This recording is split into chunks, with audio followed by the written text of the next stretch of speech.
Buen día República, buen día a todos. Este martes, ya 29 de marzo, bueno, el otoño declarado en nuestro país, bueno, ya a pleno las clases, y se normaliza la situación, se normaliza para el gobierno, para todos nosotros, una vez más, saliendo de una elección a nivel nacional, en este caso un referéndum. Bueno, el domingo próximo pasado se dio el resultado de la ratificación de la ley de urgente consideración por la vía del referéndum respecto a 135 artículos de esta ley que pretendía la oposición derogar a través de una campaña de recolección de firmas, y en esa campaña de recolección de firmas, la cual llegó al quórum que exige la ley interpretativa del mecanismo de referéndum que establece la Constitución de la República. Bueno, se fue a ese referéndum y en ese referéndum el soberano, el pueblo uruguayo, le dijo una vez más a la ley de urgente consideración que siga adelante, que siga vigente. Le dijo no a la derogación de esta ley. Una vez más ratificó al gobierno incluso. Todas esas creo que son las lecturas que hay que hacer. ¿Por qué? Porque esta ley es el instrumento fundamental que el gobierno trajo. Y en democracia tenemos que entender que gobernar es aplicar decisiones, concebirlas y aplicar esas decisiones de gobierno, esos mandatos, inclusive, a través de la ley. Porque vivimos precisamente en una democracia que concibe al Estado de Derecho como el mecanismo adecuado para que se pueda dar entonces una democracia y una república. República, la administración de la cosa pública, para decirlo rápidamente. La democracia, el gobierno del pueblo o el gobierno que el pueblo determina. Y en este caso, una vez más, el pueblo determinó que esta ley continúe y que esta ley entonces sea refrendada desde el punto de vista popular. ¿Qué se dice del otro lado? Del otro lado, es decir, desde la oposición, desde quienes buscaron derogar estos 135 artículos, llámese PIT-CNT, organización sindical convocante de todas las organizaciones sociales, inclusive, y sumándose a ello el Frente Amplio, que hoy Frente Amplio, PIT-CNT, están tan identificados entre sí, tan interrelacionados por los personajes que integran una y otra organización, y no desde ahora, inclusive desde hace tiempo, pero ahora con muchísimo más visibilidad, y cabe pensar en el hecho de que el referente principal del PIT-CNT, el presidente del PIT-CNT, pase a ser presidente del Frente Amplio, como es el caso de Fernando Pereira, queda más que claro que PIT-CNT y Frente Amplio son la misma cosa. Y ese impulso hacia el referéndum para derogar estos 135 artículos nacen desde el PIT-CNT. Y por supuesto, el Frente Amplio se ve sobrellevado a adoptar esa medida opositora, digámoslo así. ¿Y qué plantea entonces esta oposición, que ya no es solamente de un partido político o de una coalición de partidos, digamos que en el ámbito natural de la oposición dentro de una democracia republicana? Está el gobierno que fue elegido, en este caso la coalición de gobierno, un gobierno es elegido por mayoría, no importa si es por un voto, es la mayoría, que así se establece a nivel constitucional. Mayoría quiere decir que son más que los que son menos, nada más que eso. Parece un razonamiento estúpido, pero la mayoría no quiere decir que tenés que ganar por el 60% ni el 70%. No se da prácticamente, son casos muy excepcionales. No hay gobiernos que tengan el 73, 74% en una democracia. A no ser los gobiernos maquillados de Putin y de pronto el de su títere en Bielorrusia. Pero en países normales, digamos, en países sensatos, democráticos, los gobiernos ganan y los partidos o las coaliciones ganan y pierden y alternan en el poder. Están un periodo unos, otro periodo otros, pero en países ya más desarrollados, y no me refiero solo al desarrollo económico, sino más desarrollados en los conceptos de democracia, en conceptos de estructura del Estado, funcionamiento del Estado, bueno, hay políticas públicas que tienen el nivel o la estatura de ser políticas de Estado. ¿Y eso qué implica? Implica estabilidad en materias sensibles, muy sensibles para la vida de un país. Por ejemplo, el modelo económico, el modelo financiero, el sistema financiero, económico, por supuesto el modelo educativo, el modelo sistema de la seguridad pública, el modelo, por ejemplo, vinculado a las relaciones internacionales y las exportaciones e importaciones, las relaciones comerciales internacionales. Todo eso, el modelo energético, la infraestructura del país. Evidentemente esos son grandes ítems que deben ser laudados a un gran nivel nacional para que sean política de Estado y que no se vean alterados esos ítems según quien esté con su librito en el gobierno. Eso Uruguay aún no lo tiene en el debe. ¿Pero por qué lo tiene en el debe?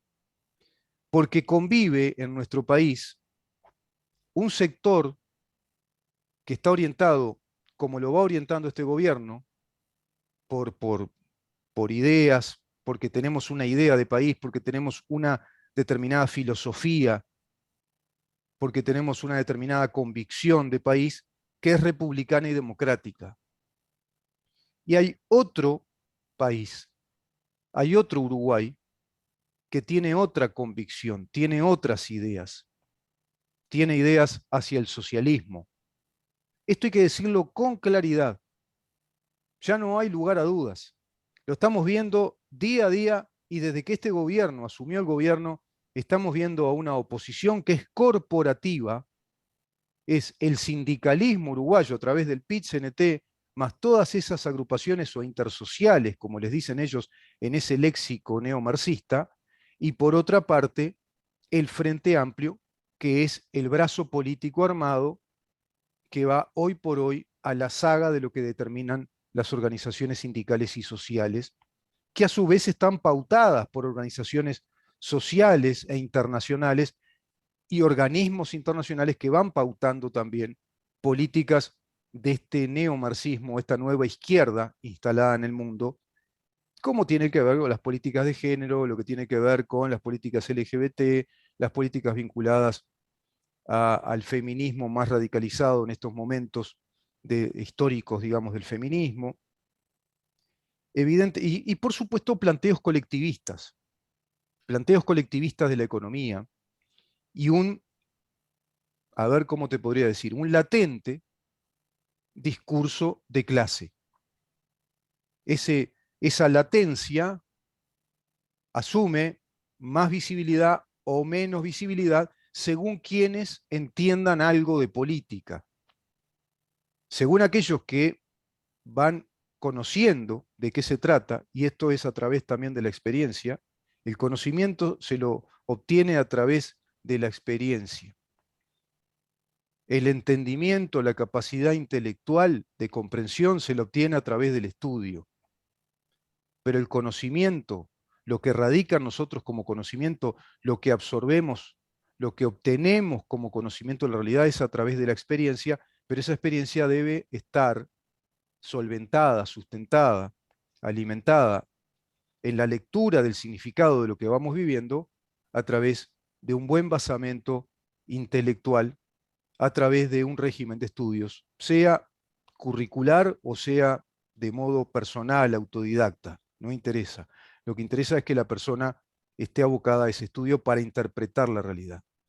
¿Cómo interpreto yo la realidad? ¿Por qué te digo todo esto? Porque estos son los componentes que están jugando siempre en un análisis, y ese análisis yo no lo veo lucir en el ámbito, digamos, de los analistas oficiales o que forman parte del establishment, de la visión analítica o de la composición de análisis de la realidad política de nuestro país, apenas ocurre en grandes eventos como este, cuando se ven politólogos, sociólogos, estadísticos, que no nos hablan de estas cosas. No está en el repertorio de ese análisis, no está en el libreto de ese análisis decirle a la población uruguaya que el país está dividido en dos grandes bloques, un bloque republicano, democrático, que tiene muchísimo para hacer y que hoy está representado por esta coalición de gobierno, y un bloque socialista marxista rumbo al socialismo del siglo XXI, representado por el PIT-CNT y el Frente Amplio. No nos dicen los analistas oficiales del establishment, los que tienen jerarquía universitaria, que en calidad de docentes universitarios son convocados por los grandes medios de prensa, por los canales de televisión, para hacer sus sendos análisis de la realidad del país, y muy particularmente cuando se dan estos eventos, pero los vamos viendo siempre en el curso del año, haciendo análisis sobre distintos temas que se van suscitando a nivel nacional. No los vemos hablar, por ejemplo, de una realidad palmaria, ineludible en el análisis político. Si alguien se precia de darse al análisis político, de formularlo oralmente o por escrito, si alguien se precia de hacer un análisis político en verdad, no puede soslayar los fenómenos palmarios del Grupo de Puebla y el Foro de San Pablo. ¿Por qué? Porque estos grupos son organizaciones de todas las izquierdas del continente, de todas las izquierdas de Latinoamérica, reunidas, digamos que organizadas y articuladas en un plan continental de avance de ese proyecto, digamos que continental, de un socialismo del siglo XXI a la medida de la idiosincrasia de nuestros países o de nuestros pueblos. Por lo tanto, todo el continente latinoamericano está atravesado por esa línea roja que divide a nuestras sociedades. No es un fenómeno estrictamente uruguayo. Uruguay está integrado a ese contexto. Bueno, este análisis, este punto de partida no lo vemos los uruguayos en los grandes medios a través de los analistas oficiales que tienen crédito, tienen voz con autoridad ante la población. Y van quedando programas como este, como otros programas que escucho, que son programas islas, que son programas marginales a la gran opinión pública, y que lo van siguiendo gente que está avisada en estos temas, que le interesan estos temas, gente ya con cierta edad, y evidentemente esas juventudes mal formadas por un sistema educativo pésimo, desastroso, que dejó el Frente Amplio en 15 años, evidentemente se ven sometidas a los empujes voluntaristas, ideológicos, de simpatías y fundamentalmente emocionales, muy emocionales a la hora de emitir el voto. Por lo tanto, Uruguay está en serios problemas. Lo veía ayer en el análisis de Porsekansky, por ejemplo. Se puede desagregar la información de este referéndum territorialmente, se pueden hacer cortes por territorio y vemos que el no, es decir, el no a la derogación a la LUC, el voto celeste, triunfa por amplias mayorías en la zona centro del país, en la zona noreste y este del país, en la zona litoral por menos distancia, pero en el interior del país triunfa notoriamente la coalición de gobierno, a excepción del área metropolitana, entonces, que son Canelones y Montevideos, y a excepción en este caso, por una mínima diferencia a favor del sí, en Paysandú. O sea que hay 3 departamentos en los que el sí ganó, y el resto del país, por abrumadora diferencia, digamos, en términos generales, gana el no. El voto que ratifica a la LUC, pero que también refrenda, ratifica al gobierno, porque va de suyo. Una cosa va de la mano con la otra. Está implícito acá el gobierno en esta ley. El sí, 1.065.001 votos. El no, 1.087.557 votos. Los votos en blanco que apoyan a la LUC, 28.747 votos.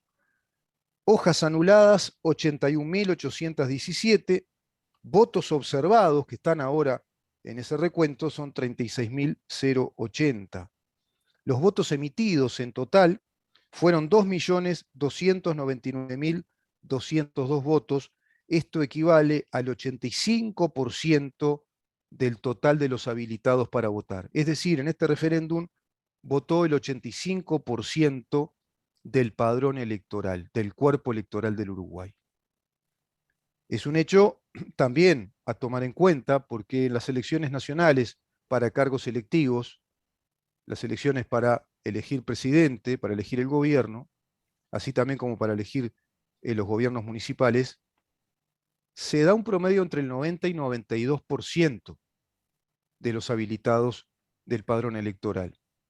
Vota el 90, 91, tanto, 92%, 92, tanto como mucho, de los habilitados en el padrón electoral. Evidentemente por razones que todos podemos con sentido común intuir, ¿no? Mucha gente que está enferma y no puede votar en ese día, o hace días que está convaleciente, gente que fallece, gente que se fue del país, y se da ese promedio natural del 90 al 92%. En este caso, como es un referéndum, muchos dijeron, no, yo pago la multa. No, votar, no, ¿qué? Ir a votar por un referéndum, otra vez votar. Venimos de votar primera vuelta, segunda vuelta, después las elecciones municipales, otra vez votar. Bueno, ese otra vez votar también hay que analizarlo porque obedece a esa práctica crónica, sistémica, de la izquierda nacional, que son los reyes de la democracia directa, digamos así, de apelar a los mecanismos de referéndum una y otra vez. Y en este caso se apela a este mecanismo desconociendo la voluntad popular que había decidido en octubre y en diciembre, no, fines de noviembre creo que fue, del 2019, que este gobierno viniera con la LUC bajo el brazo. Este nuevo gobierno de coalición, una coalición que tiene sus primeras armas en este gobierno, que debuta en este gobierno, una coalición precisamente con valores republicanos democráticos. Algunos la podrán discutir, más, menos, algunos querrán más democracia, más república, otros están conformes. El hecho es que las estadísticas a nivel nacional indican, todas las consultoras, que el gobierno tiene una aprobación del 55% en 2 años ya y 4 meses de gobierno, y gobernando bajo pandemia, y gobernando con alza de precios, por el alza de precios internacional que se da por 2 motivos fundamentales, por la pandemia y ahora porque se suma esta primera fase de una insinuada guerra mundial con la invasión de Rusia a Ucrania, generando toda esta distorsión de los mercados vinculados a los commodities energéticos y alimentarios, por ejemplo, pero también de otras materias primas. El gobierno, a pesar de todas esas contras históricas que están instaladas fuera de su voluntad, que son elementos ajenos a la voluntad del gobierno, que son factores exógenos e imprevistos en aquel momento de elecciones, bueno, sacó adelante el país de todas maneras. Y lo saca de tal forma que es reconocido como uno de los gobiernos modelo en cuanto al tratamiento de todas las medidas y las políticas públicas desarrolladas en pandemia. No colapsó jamás el sistema de salud, la economía del Uruguay no se llegó a resentir a niveles catastróficos en un país que ya venía muy debilitado económicamente, venía muy mal, había quedado una mala heredad, una muy mala herencia de los gobiernos anteriores del Frente Amplio.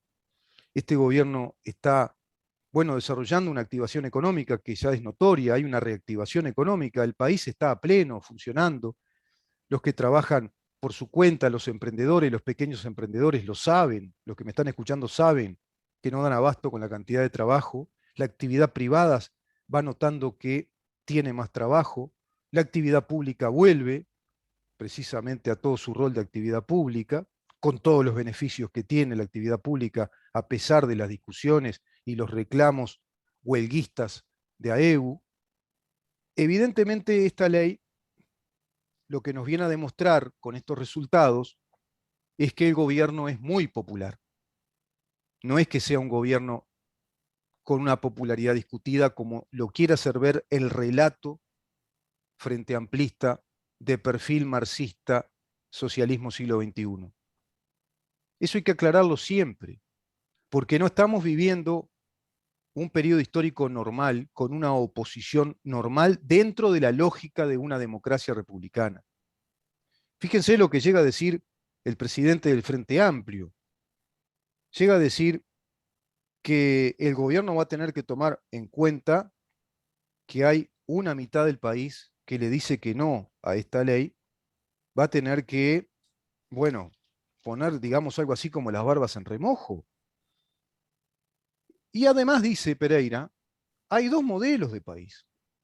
El Uruguay es uno solo, pero hay dos modelos de país. Bueno, no se entiende. La verdad que parecen Cantinflas hablando un poco más articuladamente. Hay dos modelos de país, pero hay un país solo. Bueno, hay dos modelos de país, dice Pereira. ¿Y por qué dos modelos de país? Acá coincide conmigo, Pereira. Porque hay dos convicciones, hay dos ideologías de país, hay dos ideas de país. Hay gente que quiere ir hacia otro lado, quiere otro horizonte. Yo me hago esta gran pregunta siempre, ¿cómo se puede convivir así en democracia? Deben verse reflejados, dice, estos dos modelos de país. Esto fue un poquito después de que se dieran los resultados por el referéndum, incluso llega a manifestar 15 minutos más y les ganamos. Implícitamente estaba reconociendo que habían perdido, que no habían llegado a ese 50+1. Estaba reconociendo de modo implícito. 15 minutos más y les ganamos. Discurso de barricada. Un discurso lamentable desde el punto de vista de la estatura intelectual que tendría que tener el presidente de una coalición del partido más importante en cuanto a caudal de votos en el país y que gobernó durante 15 años a nuestra República Oriental del Uruguay. Discurso de barricada. En ese discurso de barricada típica, barricada comunista o marxista, dice, bueno, el resultado es una alerta para el gobierno. Y deben verse reflejados esos dos modelos de país en la discusión que tiene que darse dentro del sistema político. ¿Qué discusión? Dos modelos distintos de país que sean discutidos. ¿Y en qué sentido? La discusión natural se da en el seno del Parlamento. La discusión en democracia, parece que no entiende esta gente, que la democracia te da un ámbito natural de discusión, que es el poder legislativo, al cual también le decimos parlamento porque se parlamenta, se habla. Es el lugar donde se hablan las leyes, se parlamentan las leyes, se discuten las leyes, los proyectos de ley o leyes a derogar o disposiciones legislativas a derogar, leyes que se derogan parcialmente, leyes nuevas. Ese es el ámbito de la discusión, es el ámbito natural. Y por supuesto que otro ámbito es el de las interrelaciones, los diálogos entre el presidente y los ministros y principales referentes de la oposición, como siempre se dio en el país, que es un diálogo, no quiere decir que se llegue a un acuerdo o no quiere decir que sea obligatorio ir a un acuerdo, porque si ya partimos de la base de que hay dos visiones distintas de país, hay dos modelos de país, es difícil. En lógica pura se nos enseñaba que cuando hay dos axiomas que son antagónicos, a modo de premisa, bueno, no se va a llegar a la misma conclusión. Es obvio, esa paradoja es irreconciliable, porque partís de dos premisas que son antagónicas, están enfrentadas, tienen distinto signo. Por lo tanto, la conclusión no se puede dar. No hay un punto de convergencia. Y eso es lo que ha trazado el Foro de San Pablo y el Grupo de Puebla, simulando ser fuerzas democráticas, simulando tener países con un periodismo y una prensa democrática, cuando todo esto queda omitido, como si no existiera, como si fuera producto de la mente de un desquiciado paranoico que establece la teoría del complot, como podría ser en este caso el mío. Se me puede endilgar de parte de esa prensa oficialista y ese periodismo que todo esto no lo ve, que esto sería algo así como una teoría del complot. Pero evidentemente muchos uruguayos se dan cuenta que no, que esta oposición no es normal, que esta oposición paró la refinería de La Teja rompiendo los reactores, sin ningún tipo de precaución, no les importó, que un tipo trepó como si fuera un alpinista para poner unas bandas rosadas, una tela rosada en la chimenea de la refinería de ANCAP, un peligro total, sin importar tampoco. Los integrantes de AEBU pararon el país, en 2 oportunidades pararon la banca del país bajo pandemia, con problemas económicos graves como está teniendo todo el mundo, con un gobierno que está haciendo un esfuerzo bárbaro para que las cosas más o menos se encaminen, con la población uruguaya haciendo un gran esfuerzo para salir adelante, y estos señores y estas señoras, privilegiados, asalariados del país, privilegiados, trabajadores, por los salarios que ganan, por la cantidad de horas que trabajan, que no son tantas, que cobran 15 a 16 salarios en el año y con cifras que están muy por encima del promedio salarial, hicieron paros en la banca, pararon todo, cajeros, personal no trabajó, no había atención al público, se paró el sistema bancario, financiero del país por días, como si hubiera ocurrido algo así como una catástrofe, un estado tal de emergencia y descontrol. Entonces van simulando con paros y huelgas y pseudo reivindicaciones, van simulando situaciones de catástrofe en el país, cuando nada de eso está ocurriendo. Van simulando ante una opinión que no tiene esos componentes intelectuales, culturales, para poder interpretar la realidad a través de la experiencia, y van simulando entonces una realidad catastrófica de aumentos de precios como nunca se vio, de aumentos de combustibles como nunca se vio, ahora se viene lo peor, ahora van a apretar el acelerador y van a traer un montón de leyes antipopulares, y dale con el concepto del antipopular, y planteando que medio país le dice que no al gobierno. Siempre pasó eso. Cuando un gobierno gana, prácticamente medio país le está diciendo que no. Cuando el Frente Amplio ganaba el gobierno, prácticamente medio país le decía que no. ¿Y qué hay que hacer en democracia? Y te la tenés que bancar. Y la oposición va a trabajar donde tiene que trabajar, en el ámbito parlamentario.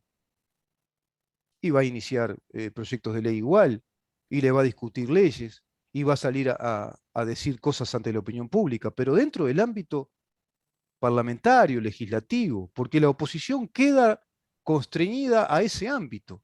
El poder ejecutivo ya es el poder de la fuerza política que ganó legítimamente en elecciones, sea por un voto, sea por el 0,5%, sea por el 1%, sea el 1,3%. Porque si no estamos alentando también, yo veía en estos análisis, estamos alentando malsanamente voluntades triunfalistas. Yo escuchaba a Garcés decir, esto es complicado ahora para este gobierno, porque lo muestra debilitado y muestra una oposición muy fuerte, con una base electoral muy fuerte. Lo mismo decía Botinelli, lo mismo.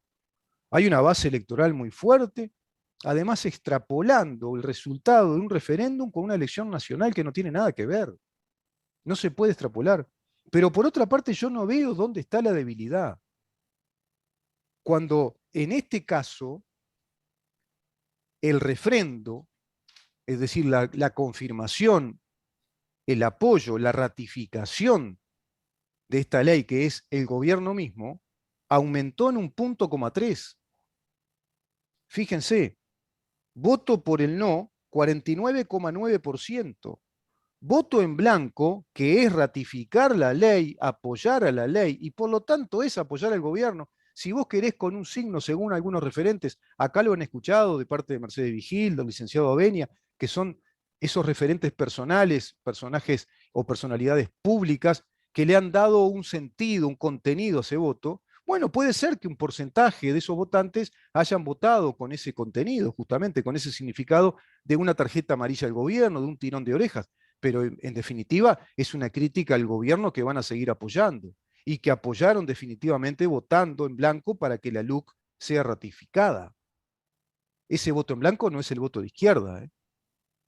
Y este voto en blanco, el 1,3% más el 49,9%, suma 51,2%. Por lo tanto, la LUC y el gobierno en referéndum fueron ratificados, fueron aprobados en el 51,2% ante el 48,8% que quiere derogar el instrumento de gobierno. ¿Será popular? ¡Puf! Es recontra popular. Una ley que por vía legislativa, que es la vía natural, fue votada en más del 52% de sus artículos por la unanimidad del Poder Legislativo. Y el resto de los artículos fue votada por es decir, estos 135 artículos fueron votados por el 56% del Poder Legislativo. Vaya que es una ley sumamente popular, muy respaldada por la calidad con la que se trató el tema, por el desarrollo del tema y por la cantidad, es decir, cuantitativamente es muy representativa.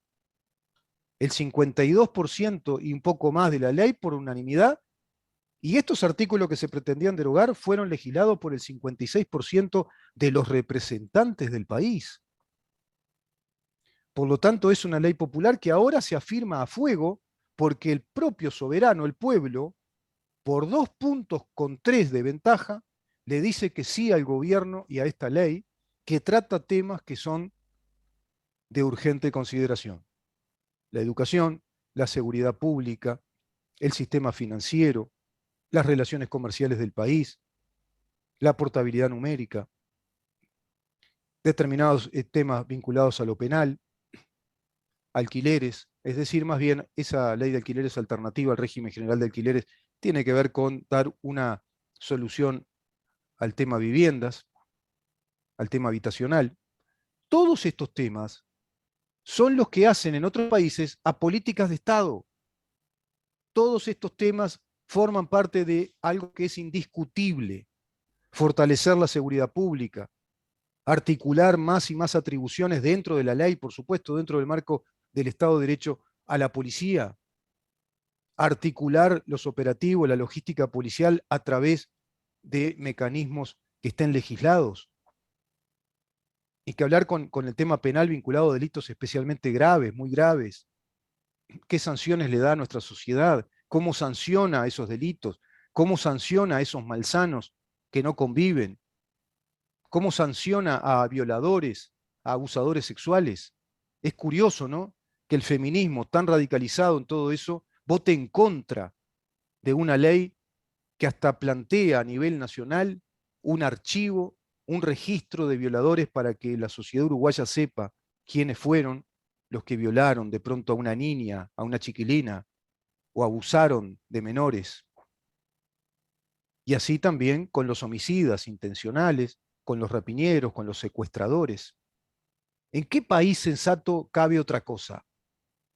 ¿En qué país sensato? Por lo tanto, todo esto, evidentemente hay que desarticularlo, hay que desmantelar este relato, este discurso. No lo veo en los analistas oficiales del establishment saliendo a través de los grandes medios de comunicación. Por lo tanto, yo considero que el gobierno está gobernando no solo contra la pandemia, no solo contra esta guerra que se instala ahora en el mundo, no solo contra una oposición agresiva, hostil, sistémica, que quería destrozar este plan de gobierno. Y vamos a analizar este tema. ¿Qué hubiera pasado si se derogaban estos artículos? Es terrible los efectos que traería una derogación, porque acá hay biblioteca jurídica respecto al tema. Tiene efecto anulatorio, tiene efecto derogatorio, un referéndum.